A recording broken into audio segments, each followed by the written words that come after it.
আল্লাহ সুবহানাহু ওয়া তাআলা জিবরাইল আমিনকে পাঠালেন।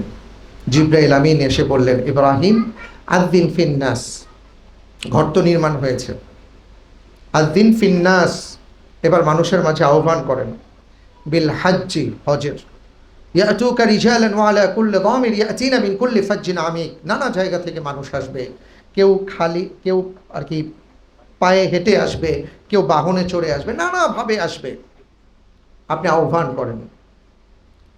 ইব্রাহিম আলাইহিস সালাতু ওয়াস সালামের মনের মধ্যে প্রশ্ন, আহ্বান করব, আমার এই আওয়াজ কতটুকু যাবে? আমি তো যেমন আপনাদের সামনে কথা বলছি, মাইক্রোফোন থেকে একটু দূরে সরে গেলে আমাদের পিছনে ভাই বোনেরা শুনতে পান না। আর ইব্রাহিম আলাইহিস সালাম যখন আওয়াজ দিচ্ছেন, কোনো মাইক্রোফোন নাই, কোনো কিছু নাই, এই আওয়াজ কে শুনবে? মনের মধ্যে প্রশ্ন। জিবরাইল আমিন এসে বললেন, আল্লাহ তাআলা জানিয়ে দিয়েছেন আপনার দায়িত্ব হলো আহ্বান করা, আওয়াজ করা, আজান দেয়া, আর বাকি আল্লাহ দায়িত্ব নিয়েছেন পৃথিবীর পথে প্রান্তরে কোনা কাঞ্চে যেখানে যে মানুষ থাকবেন তার কর্ণকুহরে যেমন এই আওয়াজ যাবে, এমনকি রূহের জগতে যত রূহ আছে সমস্ত রূহের কাছে আল্লাহ তাআলা এই আওয়াজকে পৌঁছে দেবেন। আপনি দাওয়াত পেয়েছেন সেই ৪,৫০০ বছর আগে ইব্রাহিম আলাইহিস সালাম যখন হজের জন্য আযান দিয়েছিলেন, আর সেই দাওয়াত পেয়ে ৪,৫০০ বছর পরে ২০২৫ সালের আপনি হজে যাচ্ছেন। আপনি কত বড় মেহমান! তা আপনি যখন আল্লাহর ঘরটা দেখে এই কথা চিন্তা করবেন যে রব্বুল আলামিন, এই ঘর তুমি আমার জন্য তুমি ইব্রাহিম এবং ইসমাইল আলাইহিস সালাতু ওয়াস সালামকে এই কথা বলেছিলে, আজকে আমি আসছি, তখন আপনি এই যে রেডি হয়ে যখন লাব্বাইক আল্লাহুম্মা লাব্বাইক বলবেন, এটা আপনি হৃদয় থেকে বলতে পারবেন। নয়তো দেখা যায় আমাদেরকে বলতে হয়, ভাই লাব্বাইক বলেন, সবাই তালবিয়া বলেন, এইভাবে আমরা বলি। কেন বলি? কারণ লাব্বাইকটা আমাদের ভিতর থেকে আসে না, এই জন্য হারিয়ে যায়। কিন্তু আপনি যখন লাব্বাইক আল্লাহুম্মা লাব্বাইক বলবেন, আর আপনার যখন মনে হবে যে লাব্বাইক আল্লাহুম্মা লাব্বাইকের মিনিংটা হলো, হে আল্লাহ, আমি হাজির হতে আসছি, তোমার কাছে আসছি, কারণ তুমি তো আমাকে দাওয়াত দিয়েছো ৪,৫০০ বছর আগে। আল্লাহ, আমি আসতে পারি নাই, অনেক আমার জীবনের সময় চলে গেছে, এখানে অনেক ভাইয়েরা আছেন, বোনেরা আছেন, যাদের বয়স ৪০ হয়ে গেছে, যাদের বয়স ৫০ হয়ে গেছে, যাদের বয়স ৬০ হয়ে গেছে। এই ৪০, ৫০, ৬০ বছরের মধ্যে জীবনে কত কাজ করেছেন, কিন্তু লাব্বাইক আল্লাহুম্মা লাব্বাইক আপনি বলতে পারেন নাই, কারণ আপনাকে আল্লাহ তাআলা তখনও বাছাই করেন নাই, কিন্তু এখন আপনাকে বাছাই করেছেন। আপনি যখন লাব্বাইক বলবেন, আপনার ভেতর থেকে যদি এই অনুভূতিটা জাগ্রত হয় যে রব্বুল আলামিন, আমার এত বছর চলে গেছে, আমি আসলে সুযোগ পাইনি, আমি তৌফিক পাইনি, আজকে আমি তৌফিক পেয়েছি। রূহের জগতে লাব্বাইক বলেছিলাম, এখন আবার লাব্বাইক বলছি, আজকে আমি তৌফিক পেয়েছি, আমি হাজির হতে আসছি, আমি আসছি তোমার দরবারে, এই কথা তখন আপনার ভেতর থেকে আসবে। এই জন্য এই জ্ঞানগুলো আমাদের অর্জন করা দরকার। আমি বলবো যে দয়া করে আপনারা কোরআনে কারীম এখন থেকে খুব ভালো করে পড়ুন। কোরআনটা যদি অনুবাদটা ভালো করে একটু পড়েন, বিশেষ করে মক্কার আয়াতগুলো আছে, বাইতুল্লাহর আয়াতগুলো আছে, কাবা কেন্দ্রিক আয়াতগুলো আছে, এই আয়াতগুলো যদি একটু ভালো করে দেখেন অনুবাদগুলো, তখন হবে কি, আপনি মক্কায় প্রবেশ করলে আপনার ভেতরে আলাদা একটা অনুভূতি কাজ করবে। আপনি রাসূলুল্লাহর জীবনীটা পড়েন, ভালো করে পড়বেন। জীবনে তো অনেকের জীবনী পড়েছেন, অনেক গল্প উপন্যাস বই পড়েছেন, এবার আপনার জন্য, আপনার স্বার্থে আল্লাহর নবীর জীবনীটা ভালো করে পড়েন। রাসূল সাল্লাল্লাহু আলাইহি ওয়াসাল্লামের জীবনী পড়ার পরে কি হবে জানেন? আপনি মক্কায় গিয়ে সেই জীবনের অনুপাতে আপনার কাছে মনে হবে, আপনি যদি সেই ফিলটা করতে পারেন, হ্যাঁ, অনুভবটা নিয়ে আসতে পারেন, আপনার মনে হবে আমার রসুল যেন আমার সামনে হাঁটছে, আমি যেন তার পিছনে পিছনে হাঁটছি। কারণ আপনার প্রত্যেকটা এলাকায় গমন, আপনার বাইতুল্লায় গমন, আপনার তাওয়াফ, আপনার জিয়ারা, আপনার মাতাফ, আপনার সালাত, আপনার তিলাওয়াত, এই সব কিছুর মধ্যেই আপনি সেই ফ্লেভারটা পাবেন, যদি আপনার কাছে রাসূল সাল্লাল্লাহু আলাইহি সাল্লামের জীবনীটা ভালো করে জানা থাকে আর কোরআনে কারীমের সেই আয়াতগুলো আপনি যদি অনুধাবন করতে পারেন। আমি অনেক হাজী সাহেবকে দেখেছি যে ওখানে গিয়ে ওনারা অনেক সময় নষ্ট করেন খাওয়ার পিছনে, শপিংয়ের পিছনে। আমি বলছি না যে আপনারা ভালো মন্দ খাবেন না, অবশ্যই খাবেন, আপনারা শপিংও করবেন, কিন্তু এগুলো করতে গিয়ে যেন আপনি বোকার স্বর্গে বাস না করেন। এটা এই জন্য বলছি, আপনি ওখানে গিয়ে যা খান, আপনি ওখানে গিয়ে যা কেনাকাটা করবেন, এগুলো আপনার বাংলাদেশেও পাওয়া যায়। আর আল্লাহ যাদের তৌফিক দিয়েছেন, আপনারা সিঙ্গাপুর আমেরিকা থেকেও নিয়ে আসতে পারবেন। কিন্তু ওখানে এমন কিছু জিনিস আছে যেটা পৃথিবীর অন্য কোথাও পাবেন না। এক রাকাত নামাজে 1,00,000 রাকাতের সওয়াব পৃথিবীর আর কোথায় পাবেন আমাকে বলেন? পাবেন কোথাও? এক রাকাতে 1,00,000 রাকাতের সওয়াব। 1,00,000 রাকাত।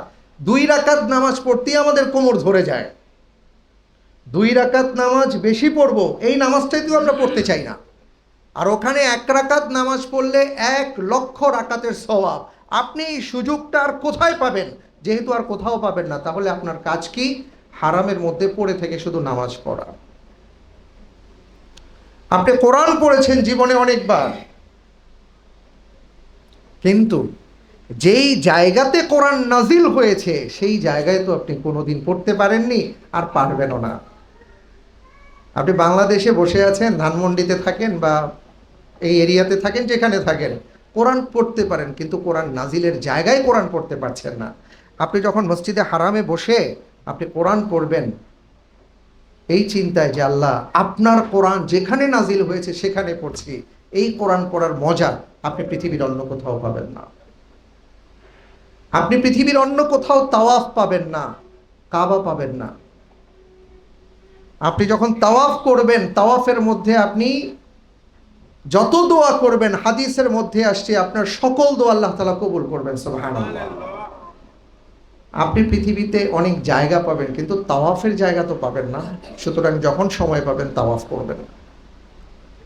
আপনি পৃথিবীতে এমন জায়গা পাবেন না যে কোনো ঘরের দিকে তাকাইলেই সওয়াব, শুধুমাত্র পবিত্র কাবা ছাড়া। দেখেন আপনি আপনার সময়টাকে কিভাবে ব্যয় করবেন। আপনি নামাজ পড়তেছেন, নামাজ পড়তে পড়তে আপনার মনে হয় যে একটু ক্লান্ত হয়ে গেলাম, কি করা যায়? আপনি কাবার দিকে তাকিয়ে থাকেন, সওয়াব মিস নাই। কাবার দিকে তাকিয়ে থাকেন, দোয়া করতে থাকেন, আপনার সওয়াব হতে থাকবে। আবার আপনার কাছে ভাল লাগছে, আপনি একটু তাওয়াফ করেন, সওয়াব, আপনার দোয়া কবুল হবে। পৃথিবীর এমন কোনো জায়গা পাবেন না যে জায়গায় দোয়া কবুল হয় মসজিদে হারাম ছাড়া। কাবা আর মদিনার এই জায়গা ছাড়া পৃথিবীর আর কোনো জায়গা নাই। আর হজের মধ্যে যে জায়গাগুলো আছে এগুলো দোয়া কবুলের জায়গা, এবং এটা আবার হজের সময়, এটা সময়ের সাথে নির্ধারিত। যেমন আরাফার ময়দানে, ইয়াউমুল আরাফা যেই দিন, সেই দিন আপনি দোয়া করলে আপনার দোয়া কবুল হবে, কিন্তু অন্য দিন আরাফার ময়দানে গিয়ে দোয়া করলে দোয়া কবুল হবে, এটা কোনো হাদিসে আসে নাই। কিন্তু মসজিদে হারাম হলো এমন জায়গা যে ওই জায়গা হলো দোয়া কবুলের জায়গা। আপনি যখনই সেখানে গিয়ে দোয়া করবেন আল্লাহ আপনার দোয়া কবুল করবেন। সুবহানাল্লাহ। পৃথিবীর অন্যান্য জায়গায় আপনি পাবেন না, কিন্তু সময় পাবেন, দোয়া কবুলের সময় আছে, কিন্তু দোয়া কবুলের জায়গা নেই, ওই একটা জায়গা। এখন ওই জায়গা বাদ দিয়ে আপনি যদি মার্কেটে মার্কেটে ঘুরেন আর স্বর্ণ কিনেন আর ওই জুব্বা কিনে আমরা সময় নষ্ট করি, খাওয়া দাওয়ার পিছনে সময় নষ্ট করি, তাহলে তো আমরা বোকার স্বর্গে বাস করব। পৃথিবীতে অনেক খাবার আছে, কিন্তু জমজম সব জায়গায় নাই। এটা এমন এক পানীয়, যে পানীয়টাকে রাসূল সাল্লাল্লাহু আলাইহি ওয়াসাল্লাম বলেছেন এই পানীয়র উৎস ধারা হলো আল্লাহর স্বয়ং জান্নাত। সুবহানাল্লাহ। জান্নাত থেকে এই পানির উৎসটা। এই পানির মধ্যে আল্লাহ তাআলা এমন গুণাবলী দিয়েছেন, এই পানির খাদ্য এবং পানীয়, একজন মানুষের বেঁচে থাকার জন্য খাদ্যের দরকার হয়, পানীয়র দরকার হয়। আল্লাহ তাআলা জমজমের মধ্যে খাদ্যের গুণাবলী দিয়েছেন, পানীয়র গুণাবলী দিয়েছেন। এই পানির মধ্যে এমন আল্লাহ তাআলা গুণ দিয়েছেন যে রাসূল সাল্লাল্লাহু আলাইহি ওয়াসাল্লাম বলেছেন ফিহি শিফা, এই পানির মধ্যে শিফা আছে, রোগ নিরাময় হয়। সেই রোগ কি? শুধু কি মনের রোগ? না। শুধু কি দেহের রোগ? না। মনের এবং দেহের যত রোগ আছে, আপনি পানি যত বেশি পান করবেন তত বেশি আপনার সেই রোগগুলো সারতে থাকবে। আপনি কোথায় পাবেন এই পানি? কিন্তু আমরা দেখা যায় ওই জুস, কফি ইত্যাদি খেতে গিয়ে এমন অবস্থা, পরে আর জমজমের পানি খেতে পারি না। সব খেতে পারি, জমজমের পানি আর খাওয়া হয় না। ভাইরা আমার, পেট ভরে জমজমের পানি খাবেন। আল্লাহর নবী বলেছেন মুনাফিকরাই জমজমের পানি খেতে পারে না। এখন আমরা কোন কাতারে পড়ে যাচ্ছি? পরিশেষে যেটা আপনাদেরকে বলবো, অনেক কথা তো আসলে একদিনে বলা যাবে না। ইনশাআল্লাহ হজের সময়টাতে আল্লাহ তাআলা যদি আমাকে বাঁচিয়ে রাখেন, সুস্থ রাখেন, আমরা একসাথেই থাকবো ইনশাআল্লাহ। ইনশাআল্লাহ তখন অনেক আলোচনা হবে, আমরা নিয়মিত দর্স করব এবং সেই দর্সটা হবে ক্লাসের মতন। কারণ হজের আগে এগুলো খুব বেশি আমাদের মধ্যে চর্চা হওয়া দরকার। তো আমি আজকে শেষ পর্যায়ে যেই কথাটা বলবো সেটা হলো, আপনাদের মোটামুটি 2 তারিখে মনে হয় ফ্লাইট, না? 1 তারিখ 2 তারিখ কারা যাচ্ছেন একটু হাত উঁচু করবেন? ওরে মাশাআল্লাহ, অনেকেই যাচ্ছেন, হাত নামান। ঠিক আছে, জাযাকুমুল্লাহ খায়র। 1 তারিখ 2 তারিখ যারা যাবেন, অর্থাৎ যাওয়াটা শুরু হবে, আপনারা মেডিকেল টেস্ট করিয়েছেন, তারপরে টিকাটাও মনে হয় অনেকে নিয়ে ফেলেছেন। হ্যাঁ, টিকা নিয়েছেন। তো রোগের, দেহের রোগের টিকা নিয়েছেন, মনের রোগের টিকা নিয়েছেন আপনারা? হ্যাঁ, আল্লাহ তাআলা তো মনের রোগের টিকা নিতে বলেছেন। আপনারা জানেন নাকি এটা? এখন খোঁজাখুঁজি করতেছেন না যে ওই টিকা আবার কোথায় পাবো?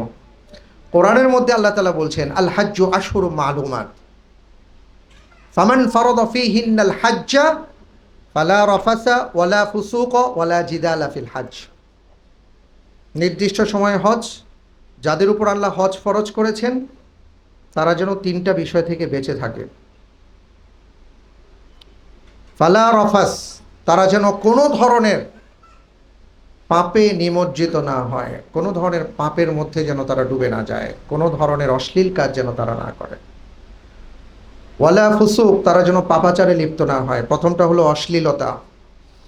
ওখানে লক্ষ লক্ষ মানুষের সমাগম হবে, নারী পুরুষ একাকার, এক এক দেশের নারী, এক এক দেশের পুরুষ এক এক রকম, এক এক ধরনের চিন্তা। কিন্তু আপনার আমার চিন্তা, চেতনা, বিশ্বাস এবং কর্ম, এটা যেন কখনো ফাহেশার দিকে, অশ্লীলতার দিকে ধাবিত না হয়, সেদিকে আল্লাহ তাআলা খেয়াল রাখতে বলেছেন। তার মানে হলো এই টিকাটা নিয়ে যেতে হবে। এখান থেকে এই চিন্তাটাকেই সুদৃঢ়ভাবে আপনার পোক্ত করতে হবে যে আল্লাহ, আমি ফিতনা থেকে বেঁচে থাকবো। এটাই হলো টিকা। আল্লাহ তাআলা বলেছেন ওয়ালা ফুসুক, কোনো ধরনের পাপ কাজে যাওয়া যাবে না। অনেক ধরনের সেখানে পাপের আহ্বান আপনি পেতে পারেন, অনেক আপনার সামনে পাপের সুযোগ আসতে পারে, কিন্তু আপনি কোনো পাপ করবেন না।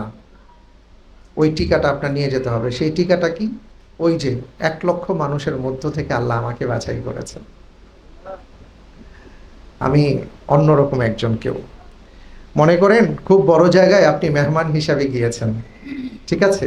ওখানে আপনাকে লাল গালিচা সম্বর্ধনা দেয়া হলো, আপনার জন্য গাড়ি পাঠানো হলো, আপনাকে স্কট দিয়ে নামানো হলো, পৌঁছে দেওয়া হলো। ফাঁক দিয়ে আপনি দেখলেন যে দামি একটা ঘড়ি কার যেন পড়ে আছে, আপনি টাস করে ঘড়িটা ধরে পকেটে ঢুকাই দিলেন। সিসি ক্যামেরা দেখায় যাচ্ছে, আপনার অবস্থাটা কি হবে? আমি এটা বোঝার জন্য বলছি, আল্লাহ মাফ করুন। আসলে আপনি এর চাইতে অনেক বড় দামি মেহমান আল্লাহর কাছে। সুতরাং ওই সিসি ক্যামেরার চাইতে আল্লাহ তাআলার ক্যামেরা অনেক নিখুঁত, সুনিপুণ নিখুঁত। এমন কোনো পাপ, এমন কোনো অন্যায়, এমন কোনো অশ্লীলতা আমরা যেন না করি। 3 নম্বরটা খুবই গুরুত্বপূর্ণ, ওয়ালা জিদালা ফিল হজ। খবরদার, হজে গিয়ে তোমরা ঝগড়াঝাটি করো না। ব্যাপারটা হলো কি জানেন আল্লাহ তাআলা কেন বলেছেন? অনেক সময় আপনারা দেখবেন বড় কোনো জায়গা থেকে যখন কথা বলা হয় তখন ভাষাটা কেমন থাকে, ভাষাটা এই ধরনের থাকে, যদি ওখানে এমন কোনো কিছু হয় তাহলে কিন্তু আমাদের দৃষ্টিতে থাকবে, তার মানে হলো আমরা ওটা একটা বিশেষ নজরে রাখবো এবং সাথে সাথে অ্যাকশন নেব। আল্লাহ রাব্বুল আলামিন যে বলেছেন যে রফাস করবা না, ফুসুক করবা না, জিদাল করবা না, এর মানে হলো তুমি ধরে নাও যে তুমি হজের নিয়ত করার পর থেকে শয়তান তোমার উপর ভর করে রফাস, ফুসুক, জিদাল যতভাবে করা যায় সবভাবে সে করার চেষ্টা করবে। নিজেকে বাঁচিয়ে রাখো। এবং আমি তো এটা দেখছি যে বাংলাদেশ থেকেই এই এয়ারপোর্টে যাওয়ার আগ থেকেই আমান সাহেবের মাথা নষ্ট করে ফেলে, এই মিয়া গাড়ি পাঠান না, এখনো কি হইল, 12 ঘন্টা ধরে বসে রয়েছি। মাথা নষ্ট। খবরদার, আল্লাহর ওয়াস্তে আল্লাহ তাআলা বলছেন খবরদার, জিদাল থেকে বেঁচে থাকো, আল্লাহর উপর ভরসা রাখো। আপনি আল্লাহর মেহমান হয়েছেন, একটা কথায় মাথা রাখবেন, কেউ যদি আপনাকে ইচ্ছাকৃতভাবে কষ্ট দেয়, চাই আমান সাহেব হোক, চাই সৌদি সরকার হোক, চাই বাংলাদেশ সরকার হোক, যদি ইচ্ছাকৃতভাবে কষ্ট দেয়, তাদের 12টা আল্লাহ বাজাবে না। কিন্তু অনেক কষ্ট আছে অনিচ্ছাকৃতভাবে, সেটা তো ভিন্ন বিষয়। আপনি আল্লাহর মেহমান তো, সুতরাং আপনি এই বিষয় না তাকিয়ে আপনি যেটা তাকাবেন সেটা হলো, আল্লাহ আমি যেন আমার মর্যাদাটাকে ধরে রাখতে পারি, আমি যেন মেহমানের যে মর্যাদা সেটা যেন আমি ধরে রাখতে পারি, সেই তৌফিক তুমি আমাকে দান করে দাও। কোনো ধরনের জিদাল ফুসুক রফাসের মধ্যে যাওয়া যাবে না। আপনাকে কোন সিট দিল, এটা হইল না কেন, এটা পাইলাম না কেন, ভাই এটা আপনার তকদিরে ছিল, আপনার এটা তকদিরে ছিল, আপনি এটা যেভাবেই হোক পেতেন না। আমি গতকালকে সেই গল্পটা বলেছি যে 2010 সালে যখন হজের সফরে গিয়েছি, আমি গিয়ে দেখলাম যে এয়ারপোর্টের মধ্যে খুব গণ্যমান্য বাংলাদেশের কিছু ব্যক্তিবর্গ তারা ভিভিআইপি প্যাকেজে হজে আসছেন, কিন্তু 2 দিন ধরে তারা এয়ারপোর্টে পড়ে আছেন। আমি শব্দটা ব্যবহার করলাম, পড়ে আছেন। 2 দিন ধরে যদি এয়ারপোর্টে থাকে তার অবস্থাটা কি বুঝতে পারেন? কারণ কি জানেন? তারা কিন্তু ভিভিআইপি প্যাকেজে আসছেন। কারণ হলো তারা যে জিএমসিতে আসবেন ওইটার নাম্বার টাম্বার সব কিছু পুলিশের কাছে ইনফরমেশন দেওয়া। এখন সেই গাড়ি রওনা দিয়েছে মক্কা থেকে, আইসা করছে রাস্তায় অ্যাক্সিডেন্ট করার পরে এখন গাড়ি রিপেয়ার করতে হবে, আসতে সময় লাগবে। ওরা রিকোয়েস্ট করছে যে ভাই এই গাড়ি আর আসবে না, আপনারা অন্য কোনো গাড়িতে আমাদেরকে উঠায় দেন। পুলিশের কথা না, যেইটা পাইছি এই গাড়িই আসতে হবে, এই গাড়ি না আসলে আমরা আপনাদেরকে ছাড়তে পারবো না। সৌদি আরবের পুলিশ অনেক বুদ্ধিমান তো, ওই যেটা বুঝে তো বুঝের বাইরে সে যেতে পারে না। তো তার বুঝ হলো ওই গাড়ি আসতে হবে, তারপরে আপনারা যাবেন। আর তারা বলে ছেড়ে দে মা, কে দেবাচ্ছি, আমার গাড়ির দরকার নাই, তুই মুড়ির টিনে আমারে উঠায় দে, আমার যাওয়া দরকার। পুলিশ বলে তোমরা ভিভিআইপি প্যাকেজের লোক, তোমাদেরকে এইভাবে ছাড়াই যাবে না, জিএমসির নাম্বার আছে, গাড়ি আসবে তারপরে উঠায় দিব। এই হলো অবস্থা। সুতরাং তকদিরে যা থাকবে তাই হবে। আল্লাহর কাছে দোয়া করবেন, আল্লাহ আমার সফরটাকে আপনি সহজ করে দেন, আল্লাহ আপনি আমার সফরটাকে সহজ করে দেন। গতকালকে গল্পটা বলছিলাম, মনে আছে? গত বছরের 4টা বা 5টা গ্রুপ আমরা আরাফা থেকে রওনা দিয়েছি, মুজদালিফা থেকে রওনা দিয়েছি, জামারাতে যাব, পাথর নিক্ষেপ করব 10 তারিখে।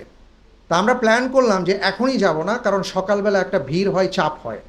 আমাদের প্ল্যান হলো যাওয়ার পথে আমরা তাঁবুতে ঢুকে যাব, ঢুকে রেস্ট নিব, নাস্তা করব, ঘুমাবো, তারপরে ইনশাল্লাহ ওয়াশ হয়ে ফ্রেশ হয়ে এরপরে আমরা বের হব। ততক্ষণে আমাদের এদিকের প্রেশারটা কমে যাবে। আল্লাহর কি হুকুম, আমাদের সম্ভবত 5টা গ্রুপ ছিল, 5টা গ্রুপের মধ্যে আমরা 4টা গ্রুপ ঢুকে গেলাম। 5টা গ্রুপের মধ্যে 4টা গ্রুপ ঢুকলাম, আর ওই রাস্তার উপরে তখন পুলিশ ব্যারিকেড দেওয়া শুরু করলো।